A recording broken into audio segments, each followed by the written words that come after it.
with your permission. பிரிய சகோதரி பவதி பிக்ஷாந்தேஹி. சரி கேட்கும் உங்களுக்கு.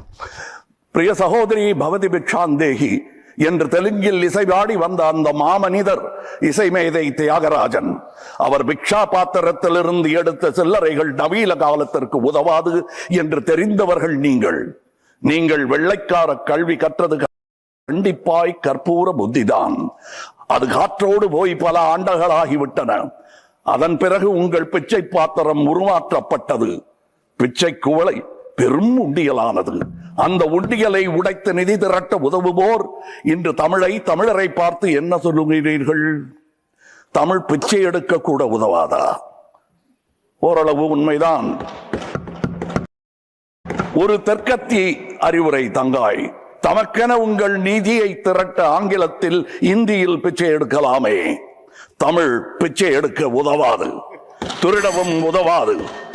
தமிழன் பிச்சை எடுக்க மாட்டான், அதுவும் உங்கள் பிச்சையை ஏற்கவே மாட்டான். தங்கச்சி, ஓட்டையும் நாட்டையும் இந்த கமலஹாசன் விற்கவே மாட்டான். உங்கள் சாபங்களில் எங்களுக்கு நம்பிக்கை இல்லை. Please conclude. உங்களுக்கு இருக்கக்கூடும் என்ற நம்பிக்கையில் நீங்கள் உணர என் திட்டத்தை சாபமாய் போடுகிறேன். கருணையுடன் நீங்களே ஏற்பீர். உங்கள் இஷ்ட தெய்வங்களை வேண்டிக் கொள்ளுங்கள்.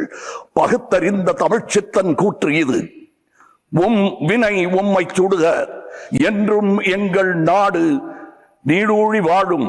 வினை உம்மை சுடுக, ஓட்டப்பம்பும் வீட்டை சுடுக.